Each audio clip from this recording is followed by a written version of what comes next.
Olá, seja bem-vindo ao nosso canal da Igreja Batista Fonte Morungaba e a mais esse vídeo de estudo da Palavra de Deus. Eu quero começar perguntando por que é que Jesus morreu na cruz. A morte de Cristo, que é uma das verdades mais caras da fé cristã, precisa dessa resposta. Por que ela aconteceu? Primeiramente, Jesus morreu em nosso lugar. A morte de Cristo na cruz se deve à seriedade do nosso pecado perante Deus. E a necessidade que nós temos de um Salvador que pague o preço do nosso pecado. A morte de Cristo na cruz foi uma substituição, foi um pagamento de dívida, foi o pagamento de uma sentença. A morte de Cristo na cruz se deve ao fato de que Deus é santo e justo e Ele exige que o pecado seja punido, mas ao mesmo tempo esse mesmo Deus é bondoso e amoroso e Ele ofereceu o seu Filho para ser punido em nosso lugar. 2 Coríntios capítulo 5, versículo 21 nos diz que aquele que não conheceu o pecado, Deus o fez pecado por nós para que nele fôssemos feitos justiça de Deus. Aquele que era sem pecado, Deus o tratou como oferta pelo pecado. O Pai fez dele uma oferta pelo pecado para que por meio dele fôssemos declarados justos diante de Deus. E assim a nossa dívida espiritual, a barreira do pecado, a culpa que nos reprova, nos desqualifica, foi toda removida, nos dando acesso ao Deus dos deuses, acesso direto de uma vez para sempre. 1 Pedro 3,18 nos diz que Cristo padeceu uma única vez pelos pecados, o justo pelos injustos, para conduzir vocês a Deus. Por que Jesus morreu na cruz? Ele morreu em nosso lugar. Mas há uma segunda resposta, uma segunda razão. Ele morreu para nos ensinar a viver. Jesus morreu também para ser um exemplo para nós. Nós sabemos que a vida que Jesus levou é um exemplo perfeito que nós devemos seguir. A Bíblia diz com toda clareza que nós devemos andar como Ele andou, viver como Ele viveu. Nos relacionar com as pessoas como Ele se relacionou, usar o tempo como Ele usou, ter compaixão dos outros como Ele teve, valorizar as pessoas como Ele valorizou, sermos humildes como Ele foi humilde, sermos mansos, santos, puros como Ele foi, sermos verdadeiros, fiéis como Ele foi verdadeiro e fiel. Mas não somente na sua vida, e também na sua morte e na maneira como morreu, Jesus deixou o exemplo para nós seguirmos. O apóstolo Pedro escreve, capítulo 2, versículo 21 de sua primeira carta: Cristo sofreu no lugar de vocês, deixando o exemplo para que sigam os seus passos. Como o caráter de Jesus Cristo foi revelado quando ele estava pregado naquela cruz? De que maneira percebemos o seu caráter para que possamos imitá-lo?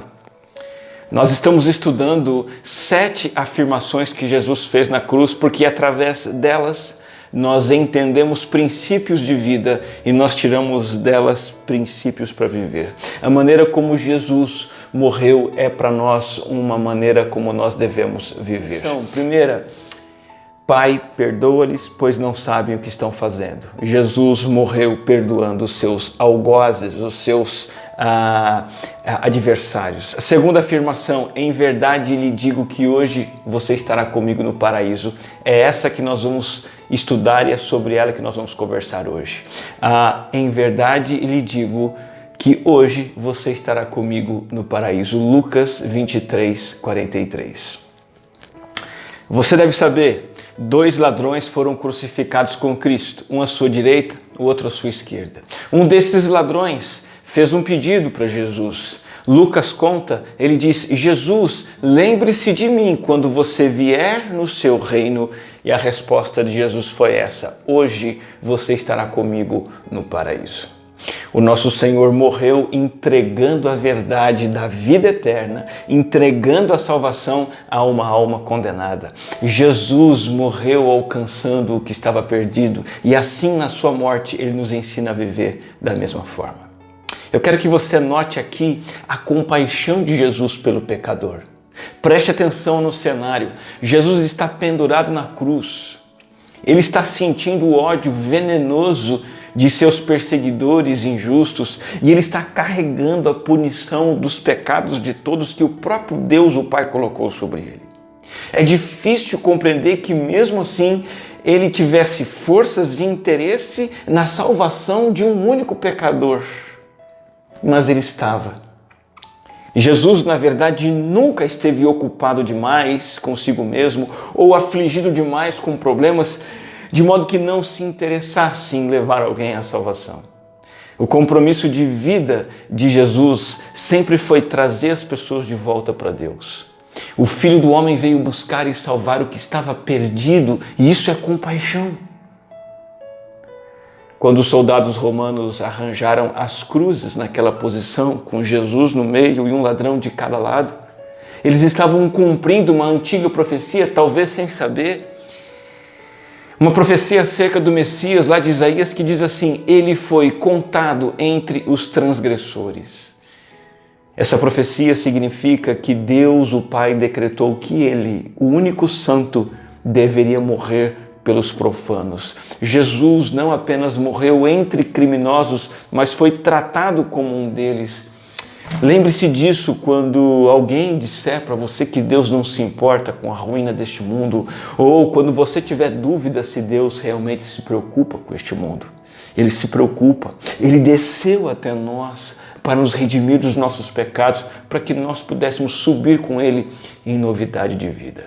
Mas agora eu convido você a olhar para mais de perto, para essa conversão deste malfeitor e observar nela três coisas interessantes. A primeira é que foi uma conversão absolutamente improvável. Ela foi notável e dramática. Veja, nada havia de convincente a respeito de Jesus para que ele fosse crido como o Filho de Deus, o Messias, o Salvador. Não havia uma única evidência de que ele fosse o Messias enviado por Deus, que ele fosse o rei do mundo.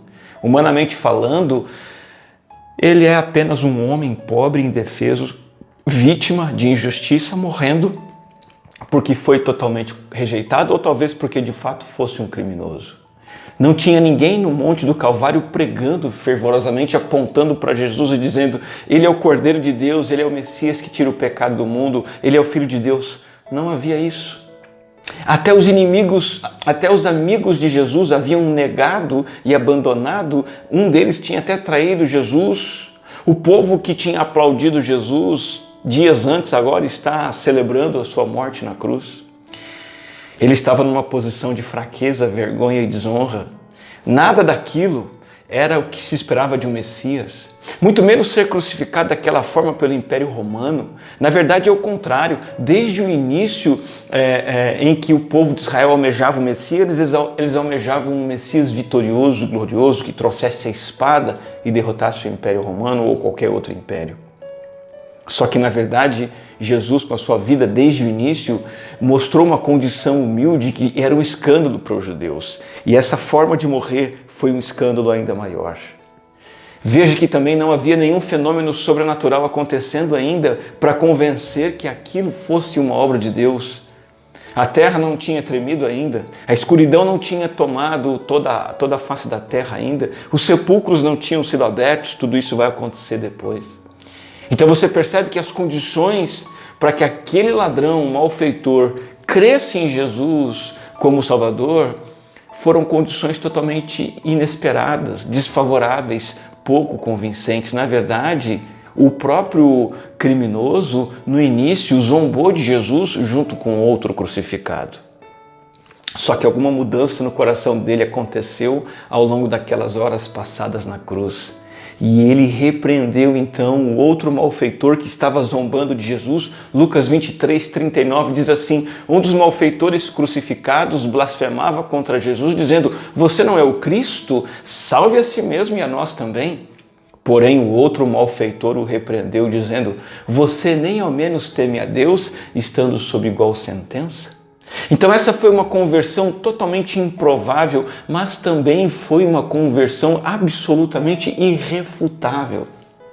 Nessa conversa desse criminoso com Jesus, temos evidências contundentes. Apesar da falta de evidências e motivos para se converter, ele efetivamente se converteu. A primeira evidência disso é que aquele criminoso entendeu a perfeição de Cristo e a identidade de Jesus como Salvador. Ele diz assim: este não fez mal nenhum, e acrescentou: Jesus, lembre-se de mim Lucas 23, 41 e 42. Ele disse em poucas palavras, este não fez mal nenhum, são essas as suas palavras, o que a Bíblia ensina de capa a capa, que só Jesus Cristo é o Cordeiro perfeito de Deus. Portanto, só o sacrifício de Jesus Cristo, um sacrifício perfeito, poderia satisfazer as exigências da justiça perfeita de um Deus perfeito. E foi exatamente isso que este criminoso afirmou. Este homem é perfeito. Este sacrifício é o sacrifício perfeito. A segunda evidência da conversão deste homem é que ele afirmou a ressurreição de Cristo e a segunda vinda de Cristo e a possibilidade da sua própria ressurreição. Ele sabia que estava prestes a morrer, mas que a morte ali não era o fim. Por isso ele diz, lembre-se de mim quando você vier no seu reino. Ele declarou que acreditava que Jesus iria ressuscitar, que Jesus iria voltar e que Jesus iria estabelecer o seu reino, e ele quer participar desse reino. A terceira evidência é que ele declara a soberania de Cristo, ele afirma que Jesus tem um reino e que Jesus vai manifestar esse reino, estabelecer esse reino. Ele admite que Jesus é o Rei dos Reis, o Senhor dos Senhores. Em quarto lugar, esse criminoso admite que ele é um pecador que precisa de perdão. Ele se arrepende. Quando ele diz assim, Jesus, lembre-se de mim, ele está dizendo assim, eu mereço condenação, mas eu clamo pela absolvição e pela salvação. Todas as circunstâncias da crucificação dão provas claras de que aquele homem era um réu culpado, um criminoso culpado. Alguns setores da igreja cristã chamam esse homem de bom ladrão. Isso é um erro grosseiro, chega até a ser algo ridículo. Ele não é um bom ladrão, ele é um péssimo, um mau ladrão. Ele é chamado de malfeitor. Ele mesmo zomba de Cristo na cruz no começo. Ele está impossibilitado de mudar de vida, de comportamento. Ele está ali, como é que ele vai mudar seus caminhos se os pés deles estão presos por pregos? Como ele poderia praticar boas obras se suas mãos estavam também presas a pregos enormes? Como ele poderia virar a página de sua vida se aquela era a última página? Ele tinha algumas horas ou minutos de vida. E ele mesmo admite toda a sua culpa. Ele diz, a nossa punição é justa porque estamos recebendo o castigo que os nossos atos merecem. Ele admite que ele merece castigo e condenação, mas ele clama a Jesus, lembre-se de mim. Ele se arrepende.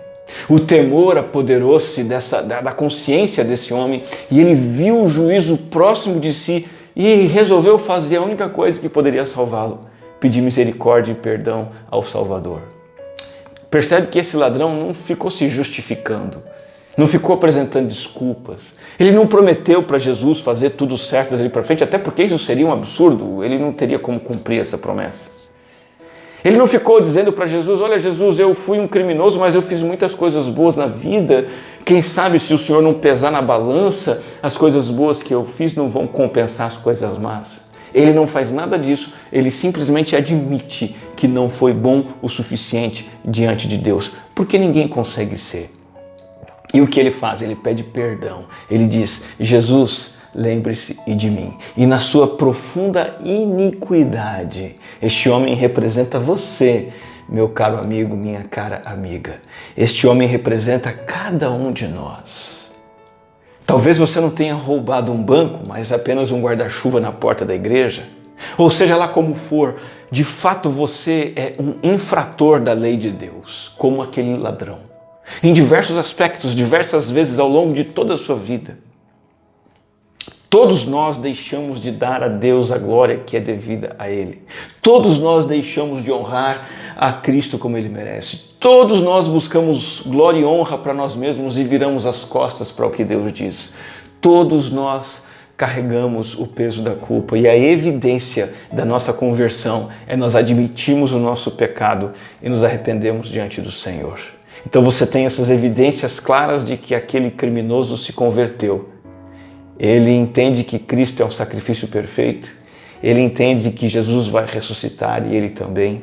Ele crê que Cristo é o Senhor. Ele admite o seu pecado e clama por salvação.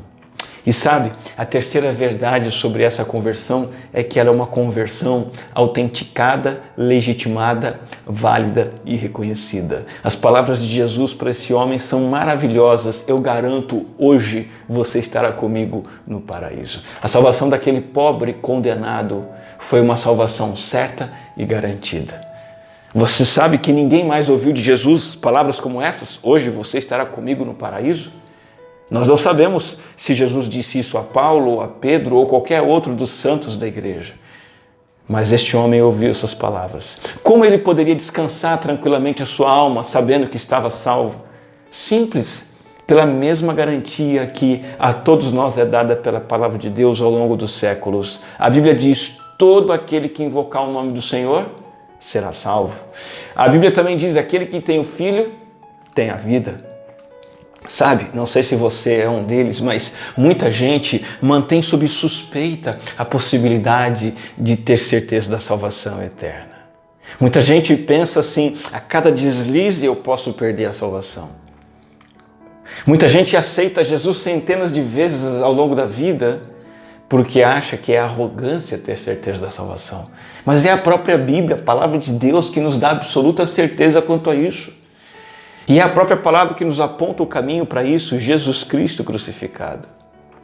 Então você percebe que o outro bandido, malfeitor, estava escarnecendo de Jesus. A multidão estava zombando de Jesus, mas aquele pobre condenado recebeu a garantia da sua salvação.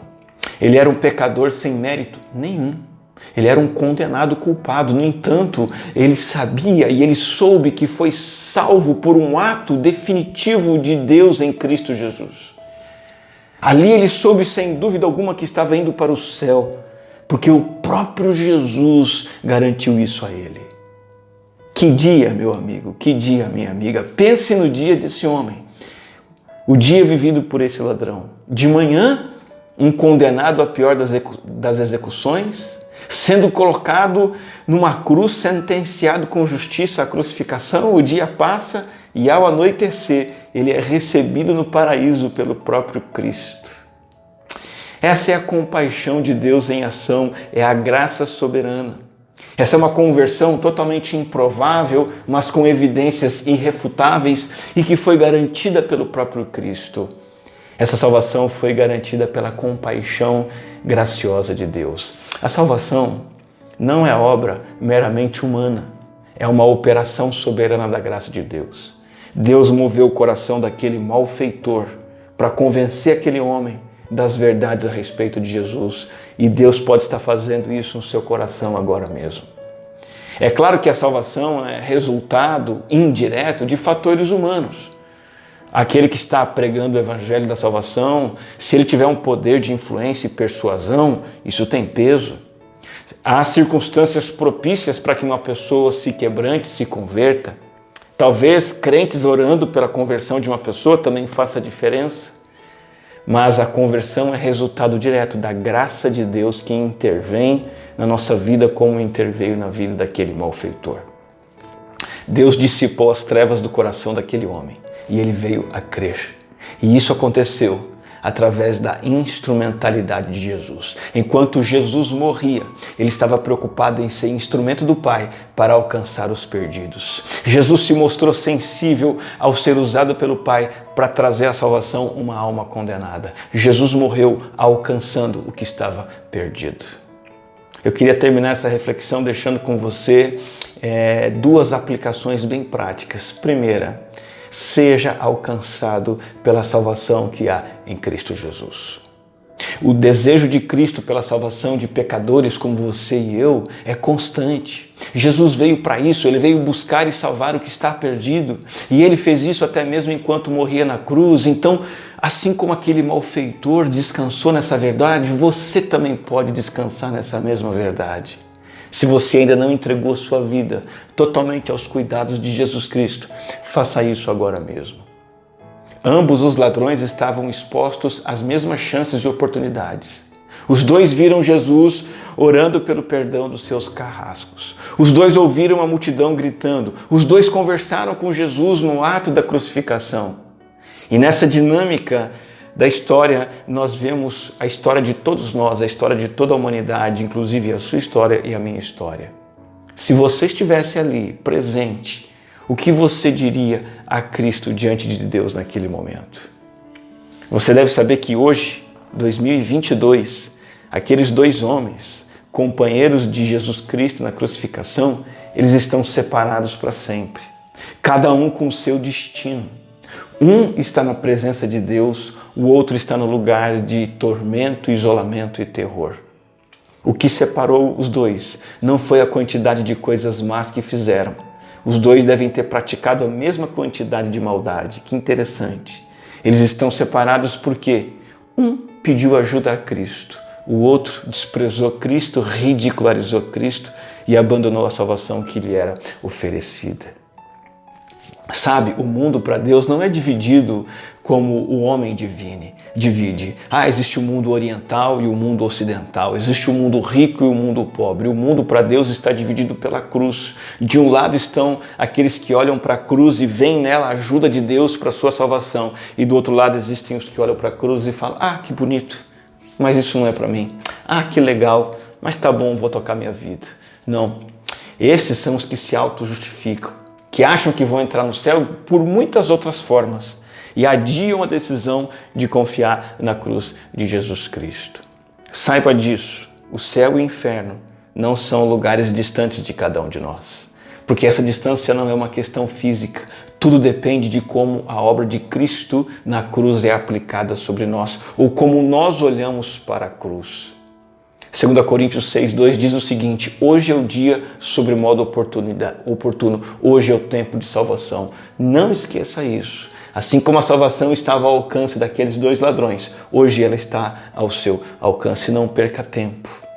Aquele companheiro de morte, de cruz, que estava com Jesus, soube aproveitar a oportunidade de estar com Cristo. E você aproveitará essa oportunidade? Não adie as coisas. Em geral, saiba disso. As pessoas que dizem que vão deixar para seguir a Cristo mais para frente, quando eu ficar mais velho, essas pessoas acabam rejeitando o Evangelho até a hora da sua morte.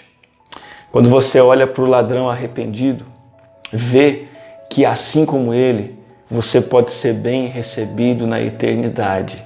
Aceite essa oferta. Basta você transferir sua confiança para aquele que guarda as chaves do paraíso e pode dizer a você: hoje estarás comigo no paraíso.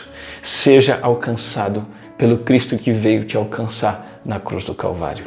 Segundo lugar, alcance pessoas com essa mensagem. Porque até na forma como Jesus morreu, ele é o nosso exemplo. E ele morreu alcançando outros com a palavra do Evangelho. Ele morreu trazendo a vida eterna àquela pobre alma que estava condenada. E é assim que você e eu devemos viver. Imite a Cristo na sua compaixão por alcançar os perdidos. Como Jesus, em primeiro lugar, faça como ele. Aproxime-se das pessoas. Você deve saber, Jesus é o Filho eterno, o Deus Filho eterno que se aproximou da humanidade caída no pecado, bagunçada, caótica. Ele fez isso se encarnando, se fazendo um homem simples, vivendo entre nós. Ao longo de toda a sua vida, Jesus se aproximou de todo tipo de gente pobre, rica, religiosa, profana, simples, culta. E no final da sua vida, ele se aproximou de duas pessoas que representavam toda a humanidade que ele veio salvar. Ele se aproximou de dois ladrões. Você e eu devemos também viver nos aproximando das pessoas. Você e eu devemos sair dos nossos mundinhos, das nossas rotinas centradas em nós mesmos. Você e eu devemos ultrapassar as barreiras que impedem a gente de se aproximar das pessoas e, como Jesus, devemos nos aproximar das pessoas para levar para elas a palavra da salvação. Em segundo lugar, você deve ter a compaixão de Cristo no sentido de dar prioridade aos outros mais do que a si mesmo. Jesus não se deixou intimidar, nem se desanimar diante dos insultos. Ele não colocou todo aquele desconforto descomunal que ele estava sentindo como uma barreira que o impedisse de olhar para o ladrão malfeitor ao seu lado. Você consegue imaginar Jesus dizendo para aquele ladrão: tá doendo muito aqui, eu não tenho tempo para você. Por mais que Jesus estivesse agonizando na cruz, ele colocou a sua agonia de lado para dar atenção àquele homem. Sabe, você e eu temos as nossas prioridades, as nossas vidas, e se nós queremos alcançar outros, nós temos que colocar de lado essas nossas prioridades. Você está cansado?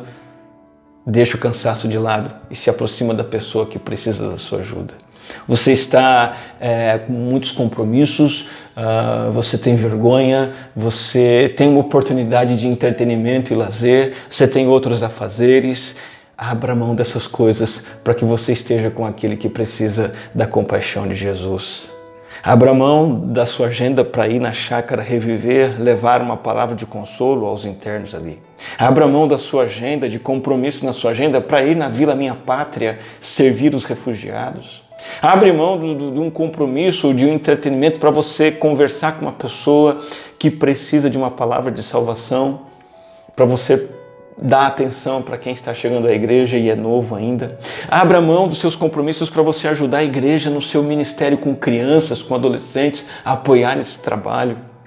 Abra mão de si, do seu tempo, dos seus compromissos para servir outras pessoas que Cristo quer alcançar através de você.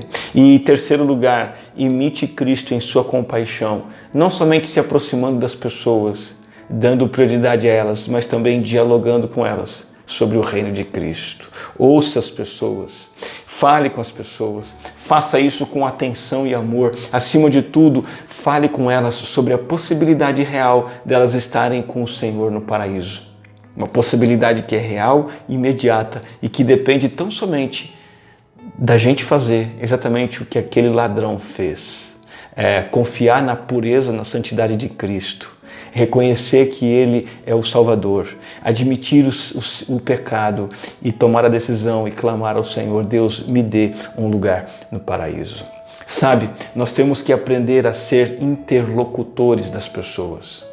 Porque em meio a conversas amigáveis, em meio ao afeto, à demonstração de amor, que as portas se abrem para você poder dizer para a pessoa: olha, você não quer ir para a igreja comigo?